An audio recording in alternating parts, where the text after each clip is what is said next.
Jim Carroll, Ralph Baber, psychology takeaway. You need a dose of the real. Life's absurd. We know the deal. Did you hear? Don't let it get you down. Turn that frown. Upside down, upside down, down, down, upside. Boy, every time we go upside down, I get dizzy, Ralph. Yeah. Well, it takes fewer muscles to smile than it does to frown. Okay. And it takes, what, fewer muscles to go upside down? I'm not sure of that. We have a guest today, Ralph. We do. Jaslyn Coles has been on the program before, and she got rave reviews from our listeners and viewers, so we wanted to have her back again. But we particularly wanted to have her back because of a subject that is kind of in the ether these days, and that is how come our kids are so screwed up today?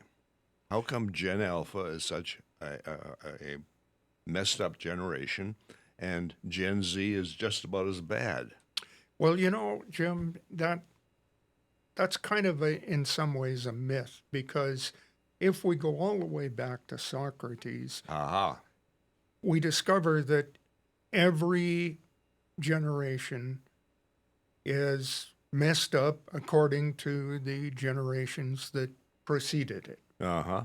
Yeah, and our generation, Ralph, the baby boomers, were not held in high regard by the people who came before us, right? We were not. Okay.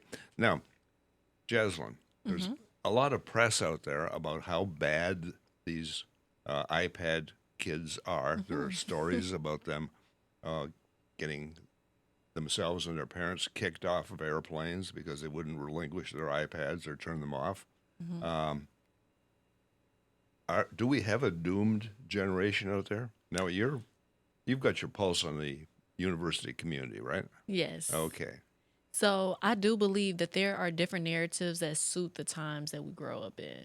I believe that there are moments where we have to pull away from the augmented realities that we're being fed all the time. What's an augmented reality? That's where you let technology paint out your reality of what you see. So social media is giving a lot of hope, is giving a lot of comparison or a route to comparison. It's allowing us to be able to see what's possible. But at the same time, if we're not careful enough or learn those boundaries and stay in touch, kind of like touching the grass a little bit, Oh, yeah. we're going to be able to, we'll miss out on the fundamental and true things that bring us all together. Okay. It's more dichotomy. Mm-hmm.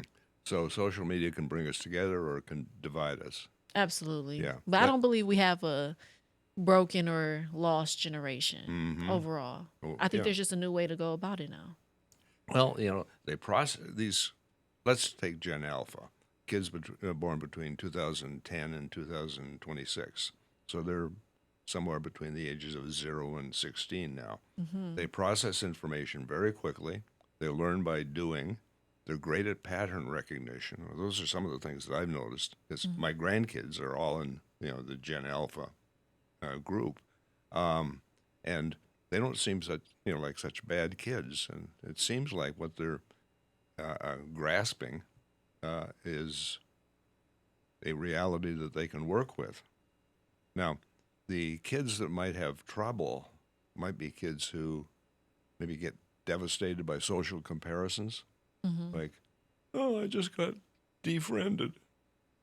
Growing up, even I'm Gen Z. So growing up, I was bullied for some of the things that's now popular, right? Like whether that was wearing Crocs or Champions when I didn't have an iPhone. And so it's like, okay, well, I'm now the outlier in the group. And that makes you feel uncomfortable. And a lot of times in the younger generations, at least when we're very young, they make that a potent thing to talk about, right? Yeah. And they make it known. Yeah.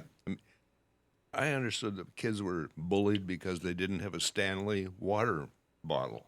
I never heard that.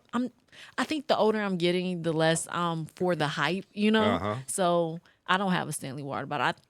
It can be overpriced, like it's just one of those trending things. Yeah. Yeah. Yeah. Now, the Here's our water bottle for today, right? Okay. Right? the thing about this, I think, Yaslin, is that kids today, differentially from Jim and I, they grow up in public. And I think when you're changing, sometimes almost from week to week, it's very difficult to be exposing yourself to all kinds of criticism. Now, you get hopefully a lot of affirmation, but I think today it's much easier to criticize than it is to give affirmations. There's actually a popular thing trending right now where people aren't just showing their success or their highlight reels, but then they're showing the process. And I think there's something so valuable in that because having all of the affirmations can create some space of naive optimism, right? And it's like, okay, all these things are possible, but what is the sacrifice it is to get there? And when we think about the older generations, they're saying, okay, well, new generation is lazy. They're weak minded. They don't know how to endure anything. And some of the things we don't have to endure, like some of our previous generations did because of some of the technological advances and because of some of the things that we're exposed to. And there's just a new way to do it in today's time. A new way to do it. Right. Yeah. Yeah. And Okay. I'm not a parent, right? So I do want to make that known to all the listeners.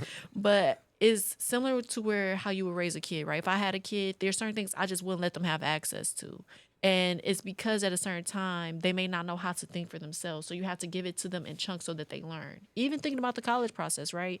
We start off as freshmen, sophomores, juniors, seniors, then we go to masters. And even going to my master's program, it was a whole different ball game. But my undergrad and some of those experiences prepared me for that. So I believe in having that information. It's a way to be able to allocate it to the younger generation and or teaching them how to use it wisely, not to be so reliant on it. And that's one of the biggest things I see in my generation, right? You guys have been able to make some things from scratch, but also to help us move forward and be more innovative with what's already been created. But if we lean too much on social media and the technology, it can become crippling. Like we no longer know how to think for ourselves. We're being told what to think. And that's the biggest danger of social media without the boundaries. Yeah. Yeah. It's interesting. We stopped for coffee this morning. We were talking with the manager, and she said almost exactly the same thing in terms of helping kids make their own decisions to make their own way in life. Now, Ralph and I are parents, and a couple of resources that we have. And if you take a look under Learn More, you can click and read the free part on Amazon of either of these. This is Ralph and I raising curious kids, and kids who ask the question, why, or what's over there, or how can I do this better? Kinds of kids that drive their parents up the wall, as we talked about a couple of weeks ago, Ralph. With Yeah. you and your father. Yeah, and here's a book that I've written, and it really features reliance, empathy, communication skills, decision making, conflict resolution skills for kids. And these are all things that are good for the 21st century. I love that you put compassionate hearts in that title because one thing that our generation going forward lacks is being able to connect with a lot of people or have those conversations. I think that's attributed to COVID as well. And then how much we had to be relying on and trying to bounce back from that. How do we get those conversations started from you guys' expertise? What will be your thoughts on building those strengthened communities through communication? Because I think that's a big part of it and being compassionate, right? You don't have to be in the same shoes to be able to have that empathy and not Yeah. pity for some things, right? But being able to connect from that compassionate heart. Yeah. You asked a wonderful question that's going to take us another half hour to unpack. Now, we've gone through about 25 minutes or so, 20 minutes in our program. Now, I think we should do a part 2 that we will put up next week. Now, we're not going to fool our viewers by saying that we're doing it next week. We're going to do it now because you'll recognize we're wearing the same clothes in part 2 as we were in part 1. But we like to keep our viewers and listeners on their toes and coming back for more. And Yeah. I'm sure they're going to come back to hear more of what Jaslyn has to say.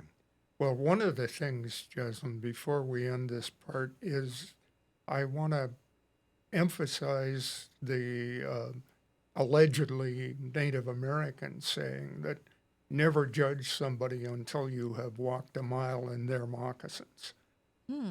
So, you have to try and put yourself in their place and understand their struggles before you make a judgment. And I think the problem that many of us have today, whatever generation, is a rush to judgment. I love the fact that you mentioned that because there's more about what they can offer, even if we're not in that same position, that I think if we have more appreciation and respect for it, it'll Yep. change the world. Change the world. Okay. Well, come on back for part 2.